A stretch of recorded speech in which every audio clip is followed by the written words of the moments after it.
বিসমিল্লাহির রহমানির রহিম। প্রিয় দেশবাসী, আসসালামু আলাইকুম। এবার এক অবর্ণনীয় পরিস্থিতির মধ্যে দিয়ে আপনারা পালন করলেন পবিত্র রমজান। দীর্ঘ এক মাস সিয়াম সাধনার পর পবিত্র ঈদ উল ফিতর। বক্তব্যের শুরুতেই আমি সবাইকে জানাচ্ছি ঈদ উল ফিতরের শুভেচ্ছা। যদিও এবারের ঈদে অনেকের ঘরেই থাকছে না ঈদ উৎসবের আমেজ। মরণঘাতী করোনা ভাইরাসের হানায় অনেকেই হারিয়েছেন প্রিয়জনকে। এই ভিতর নানাভাবে ক্ষতিগ্রস্ত হয়েছেন বহু মানুষ। বহু স্বল্প আয়ের মানুষ চাকরি হারিয়েছেন। বহু অল্প আয়ের ব্যবসা বাণিজ্যের ব্যবসায়ীরা হারিয়েছেন তাদের ব্যবসা বাণিজ্য। অপরদিকে ক্ষমতাসীন অপশক্তির গুম, খুন, অপহরণ আর জেল জুলুম অনেক পরিবারকে দিয়েছে নিঃস্ব করে। এমন হৃদয় বিদারক পরিবেশের মধ্যে দিয়ে কাটছে মানুষের অনিশ্চিত প্রহর। একদিকে করোনা ভাইরাস আতঙ্ক, অন্যদিকে খাদ্যাভাবে ঘরবন্দি অসংখ্য অগণিত মানুষের হাহাকার। এরই ভেতর দেশের দক্ষিণ অঞ্চলের জেলাগুলিতে ঘূর্ণিঝড় আমপানের আঘাতে জনজীবনে নতুন করে বিপর্যয়ের সৃষ্টি হয়েছে। এমন অমানবিক পরিস্থিতি মোকাবেলায় সময়ের দাবি হল দলীয় রাজনৈতিক স্বার্থের ঊর্ধ্বে উঠে দল, মত, ধর্ম, বর্ণ নির্বিশেষে একে অপরের প্রতি সহানুভূতি ও সহমর্মিতা প্রদর্শন। সতর্কতা, সহায়তা, মানবিকতার চেতনায় অসহায় মানুষের প্রতি সহযোগিতার হাত বাড়িয়ে দেওয়া। বিশ্বের প্রতিটি দেশ, প্রতিটি মানুষ এক কঠিন সময় পার করছে। মরণঘাতী করোনা ভাইরাস আতঙ্কে বিশ্বের দেশে দেশে শত শত কোটি কোটি মানুষ আজ ঘরবন্দি। এমন আতঙ্কের পৃথিবী অতীতে কখনো কেউ দেখেছে এমন একজন মানুষও হয়তো বর্তমান পৃথিবীতে খুঁজে পাওয়া যাবে না। বিগত এক শতকে দুটি বিশ্বযুদ্ধ হয়েছে। সেই যুদ্ধ ছিল দৃশ্যমান শত্রুর বিরুদ্ধে, আর এখন সম্পূর্ণ ভিন্ন চিত্র। প্রিয় দেশবাসী, এক অদৃশ্য শত্রুর মোকাবেলায় প্রতিটি দেশ নিজেদের মতো করে প্রস্তুতি নিয়েছে। যে দেশের সরকার যত বেশি জবাবদিহিমূলক, জনবান্ধব, গণমুখী এবং দায়িত্বশীল, সেসব দেশের নাগরিকগণ নিজেদেরকে তত বেশি নিরাপদ মনে করেন। কিন্তু বাংলাদেশের বর্তমান সরকার জবাবদিহিমূলক কিনা, কিংবা করোনা ভাইরাস মোকাবেলায় কতটা প্রস্তুত, এ নিয়ে নাগরিকদের মনে রয়েছে এক বিরাট প্রশ্ন। বরং জনগণ দেখেছে করোনা ভাইরাস আতঙ্কিত মানুষ এক হাসপাতাল থেকে আরেক হাসপাতাল ঘুরতে ঘুরতে চিকিৎসা না পেয়ে পথের মধ্যেই ঢলে পড়েছে মৃত্যুর কোলে। এর আগে গত 24শে মার্চ আমি করোনা পরিস্থিতি মোকাবেলা নিয়ে বেশ কয়েকটি প্রস্তাব উপস্থাপন করেছিলাম। পরিস্থিতির ভয়াবহতা উপলব্ধি করে আমি স্পষ্ট করে বলেছিলাম, দেশের এই সংকটময় পরিস্থিতিতে দেশ এবং জনগণের স্বার্থে সবাইকে যে কোনো মূল্যে ঐক্যবদ্ধভাবে ভূমিকা রাখতে হবে। এটি সময়ের দাবি। প্রিয় দেশবাসী, বর্তমানে দেশের কোটি কোটি পরিবারে অসংখ্য মানুষের দিন কাটছে অর্ধাহার অনাহারে। ক্ষুধার যন্ত্রণায় করোনা ভাইরাস সংক্রমণের ভীতি উপেক্ষা করেও এক মুঠো খাবারের দাবিতে অসহায় মানুষ নেমে আসছে রাজপথে। বাড়ছে বুভুক্ষ মানুষের হাহাকার। দেশে চলছে নীরব দুর্ভিক্ষ পরিস্থিতি। এমন পরিস্থিতিতেও সারা দেশে ক্ষমতাসীন দলের নেতাকর্মীরা মেতেছে ত্রাণের চালচুরি উৎসবে। নানা কৌশলে আত্মসাৎ করেছে অসহায় মানুষদের জন্য বরাদ্দ সরকারি টাকা।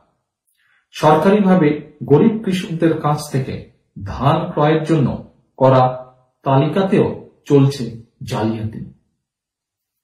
মানুষের এমন ঘোর বিপদকালেও ক্ষমতাসীন দলের নেতাকর্মীদের চুরি দুর্নীতি প্রমাণ করে এই দল এবং সরকার এখন সম্পূর্ণভাবে লুটেরা পরিবেষ্টিত। ক্ষমতাসীনদের দাবি, গত এক দশকে তারা নাকি বাংলাদেশকে বিশ্বের কাছে একটি মডেল রাষ্ট্র হিসেবে উপস্থাপন করেছে। তবে করোনার করাল গ্রাস যখন মানুষকে মানবিক হতে শিখিয়েছে, ঠিক সেই সময়টিতে বাংলাদেশে যখন গরিব মানুষের ত্রাণ চুরির কারণে আন্তর্জাতিক মিডিয়ার সংবাদ শিরোনাম হয়, তখন নাগরিকদের মনে প্রশ্ন জাগে, বাংলাদেশ কাদের কাছে, কিসের মডেল? চাল চুরি নাকি গরিবের ত্রাণ চুরি? প্রিয় দেশবাসী, একদিকে করোনা ভাইরাস সংক্রমণের আতঙ্ক আর অপ্রতুল চিকিৎসা ব্যবস্থা, অপরদিকে অসংখ্য মানুষের ঘরে ঘরে প্রয়োজনীয় খাদ্য সামগ্রীর অভাব। এমন পরিস্থিতিতে মানুষের প্রতিটি দিন কাটছে ভয়, ভীতি এবং আতঙ্কে।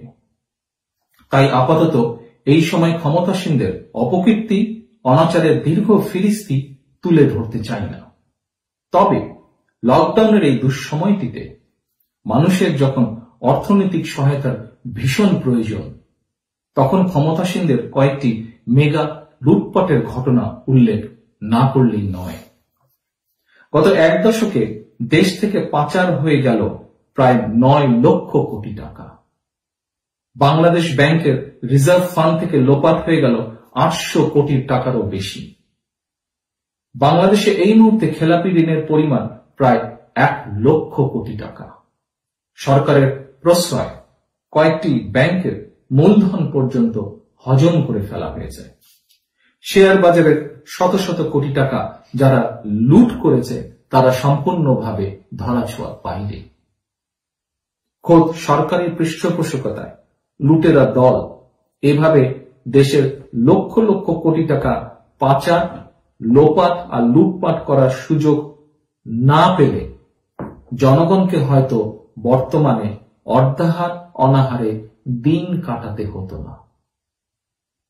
ক্ষমতাসীনরা ক্ষমতায় থাকার জন্য দুর্নীতি, ক্ষমতা রাখার জন্য দুর্নীতি, ক্ষমতা দীর্ঘায়িত করতে দুর্নীতি, এভাবে প্রতিটি পদে পদে দুর্নীতির মাধ্যমে সরকার দৃশ্যত দুর্নীতিকে নীতি হিসাবে গ্রহণ করেছে। প্রতিবাদী জনগণের পেছনে র্যাব পুলিশ লেলিয়ে দিয়ে ক্ষমতাসীনরা এতদিন যে কোনো ঘটনা ধামাচাপা দেওয়ার চেষ্টা করত, কিন্তু র্যাব পুলিশ দিয়ে করোনা ভাইরাস মোকাবেলা সম্ভব নয়।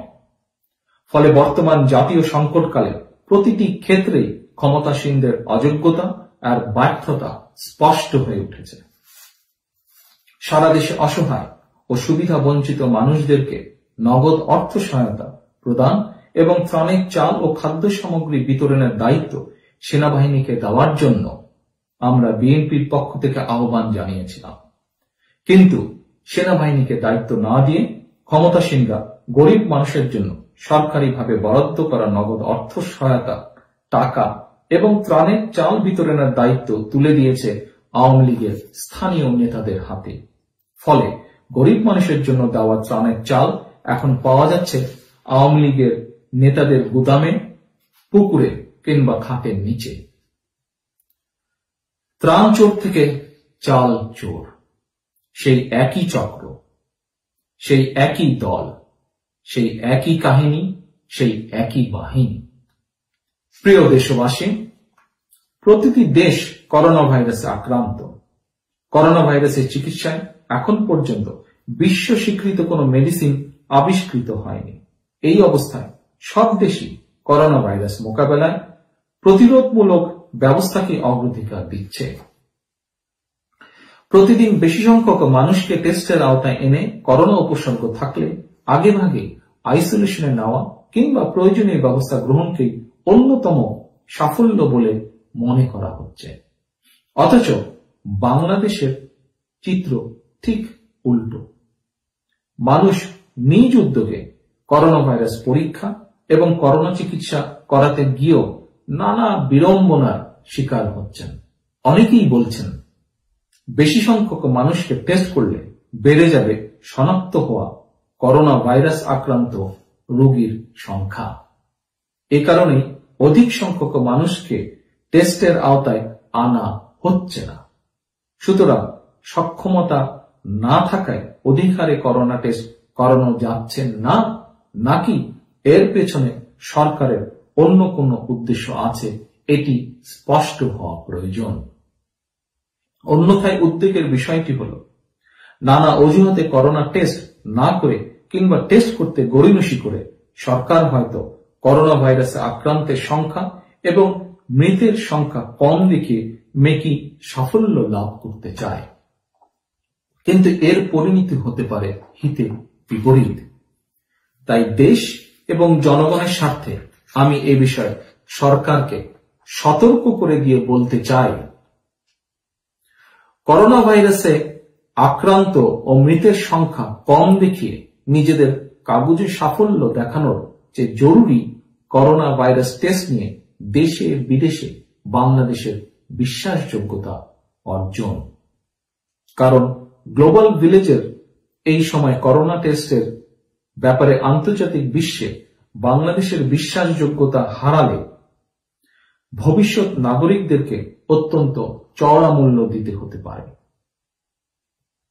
নাগরিকদের স্বাস্থ্য নিরাপত্তার ক্ষেত্রে দেশে যেমন ভয়ঙ্কর অবস্থার সৃষ্টি হতে পারে, অদূর ভবিষ্যতে আমাদের নাগরিকদের বিদেশে শ্রম বাজারে থাকা না থাকার বিষয়টিও অনেকটাই নির্ভর করবে সরকার করোনা ভাইরাস পরিস্থিতি কিভাবে মোকাবেলা করছে তার উপর। বিশ্বের প্রভাবশালী দেশের করোনা ভাইরাস পরিস্থিতির সঙ্গে তুলনা করে সরকার নিজেদের সাফল্য জাহির করতে চাইলেও দলে দলে কূটনীতিকরা কেন ঢাকা ছাড়ল, বিষয়টি গুরুত্বের সঙ্গে ভেবে দেখা প্রয়োজন। দেশের ৬৮টি কারাগারে লক্ষাধিক মানুষ বন্দী। ধারণ ক্ষমতার চেয়ে কয়েক গুণ বেশি বন্দীর বসবাস হয় কারাগারগুলো করোনা ভাইরাসের হটস্পটে পরিণত হওয়ার সম্ভাবনা প্রবল। ইতিমধ্যে করোনা ভাইরাসে আক্রান্ত হয়ে বন্দীর মৃত্যু হয়েছে। আক্রান্ত হয়েছেন কারারক্ষী সহ আরো কয়েকজন। কক্সবাজারের রোহিঙ্গা ক্যাম্পেও হানা দিয়েছে করোনা। এসব খবর অত্যন্ত উদ্বেগজনক। তাই সরকারকে আবারও আহ্বান জানায়, দলীয় স্বার্থ কিংবা দোষারোপের রাজনীতি নয়। করোনা মোকাবিলায় দরকার সমন্বিত পদক্ষেপ। প্রয়োজন দেশে অগ্রাধিকার ভিত্তিতে করোনা টেস্টের সক্ষমতা বাড়ানো। প্রিয় দেশবাসী, দেশে বিদেশে রয়েছেন বিএনপি তথা বাংলাদেশ জাতীয়তাবাদী দলের লক্ষ লক্ষ নেতাকর্মী, কোটি কোটি সমর্থক, শুভাকাঙ্ক্ষী। গত এক যুগ ধরে সারা দেশে বিএনপি এবং অঙ্গ সংগঠনের অসংখ্য নেতাকর্মী ক্ষমতাসীন অপশক্তির গুম, খুন, অপহরণ, জেল, জুলুম, মিথ্যা মামলা ও হামলার শিকার হয়েছেন। মিথ্যা মামলার খরচ বহন করতে করতে হাজার হাজার পরিবার অর্থনৈতিকভাবে পঙ্গু হয়ে পড়েছে। গণতন্ত্র পুনরুদ্ধারের ধারাবাহিক সংগ্রামে অনেকেই হারিয়েছেন সহায় সম্পদ, তবে হারাননি মনোবল। নিজেরা নির্মম অমানবিকতার শিকার হয়েছেন, তবে হারাননি মানবতা। এর প্রমাণ এই করোনা সংকটকালে সারা দেশে বিএনপি নেতাকর্মীরা, বিশেষ করে আমার তৃণমূল পর্যায়ের নেতাকর্মীরা সামর্থ্যের সবটুকু নিয়ে অসহায় জনগণের পাশে এসে দাঁড়িয়েছেন। এদের মধ্যে কেউ কেউ নিজের শখের মোবাইল কিংবা মোটরসাইকেল বিক্রি করে অথবা স্ত্রীর গয়না বন্ধক রেখে সেই অর্থ দিয়েও অসহায় মানুষকে ত্রাণ সহায়তা দিয়েছেন। সতর্কতা, সহায়তা, মানবিকতা, এই চেতনায় সারা দেশে বিএনপি এবং এর অঙ্গ ও সহযোগী সংগঠনের নেতাকর্মীরা দেশে অসহায় মানুষের মধ্যে ত্রাণ সামগ্রী বিতরণ করছেন। সাধ্য মতন ত্রাণ সামগ্রী বিতরণ অব্যাহত রেখেছেন। অব্যাহত রেখেছেন মানবিক সহায়তা কর্মসূচি। বিএনপি দলীয়ভাবে মার্চ মাস থেকে করোনা ভাইরাস সম্পর্কে লিফলেট বিতরণ শুরু করেছিল। বিএনপির কেন্দ্রীয় কার্যালয় থেকেও সারা দেশে দলীয় উদ্যোগে ত্রাণ বিতরণের কার্যক্রম মনিটর করার জন্য বিভাগ ও জেলা ভিত্তিক কমিটি করে দেওয়া হয়েছে। এ পর্যন্ত বিএনপির বিভিন্ন স্তরের নেতা কর্মীরা 1 কোটিরও বেশি মানুষের কাছে ত্রাণ সহায়তা পৌঁছে দিয়েছেন। শুধু তাই নয়, সারা দেশে অনেক অসহায় গরিব কৃষক বর্গা চাষীদের ক্ষেতের ধান কেটে বাড়ি পৌঁছে দিয়েছেন ছাত্রদল, যুবদল, স্বেচ্ছাসেবক, কৃষক দলের নেতাকর্মীরা। Ziaur Rahman foundation, doctors association of Bangladesh, ড্যাবের মতন পেশাজীবী সংগঠনগুলো হাসপাতালগুলোতে পিপিই, সার্জিক্যাল মাস্ক, তৈরি খাবার সরবরাহ, অনলাইন চিকিৎসা পরামর্শ, হাত ধোয়ার জন্য বিভিন্ন স্থানে বেসিন স্থাপন সহ সম্ভাব্য সব ধরনের সহযোগিতা অব্যাহত রেখেছেন। গত 1 যুগ ধরে ক্ষমতাসীন অপশক্তির রাজনৈতিক, সামাজিক, অর্থনৈতিক নিপীড়নের শিকার হবার পরও দেশের এই সংকটকালে আমার দলের সর্বস্তরে নেতাকর্মীরা যেভাবে সম্পূর্ণ নিজেদের আর্থিক সামর্থ্যে নিজ উদ্যোগে সারা দেশে বিপদাপন্ন মানুষের প্রতি সহায়তার হাত বাড়িয়ে দিয়েছেন, এমন মানবতাবাদী নেতাকর্মীদের নিয়ে আজ আমি সত্যি আনন্দিত, আজ আমি সত্যি গর্বিত। করোনা উপসর্গ নিয়ে কিংবা করোনা আক্রান্ত হয়ে কেউ মারা গেলে যখন কেউ ভয়ে দাফন পর্যন্ত করতে চাননি, এমন অন্তিম যাত্রাও আমার দলের নেতাকর্মীরা সাহসের সঙ্গে দায়িত্ব নিয়ে মৃতের দাফন কার্য সমাধা করেছেন। আমি বিশ্বাস করি যে দলে এমন মানবিক বোধ সম্পন্ন নেতাকর্মী রয়েছেন, সেই দলটিকে কেউ দাবিয়ে রাখতে পারবেন না। অসহায় মানুষের সহযোগিতায় বিএনপি এবং এর অঙ্গ ও সহযোগী সংগঠনের নেতাকর্মীরা যেভাবে ভূমিকা রেখে চলেছেন, এজন্য আমি বিএনপির পক্ষ থেকে, দেশনেত্রী বেগম খালেদা জিয়ার পক্ষ থেকে আপনাদেরকে জানাই আন্তরিক ধন্যবাদ, আন্তরিক শুভেচ্ছা।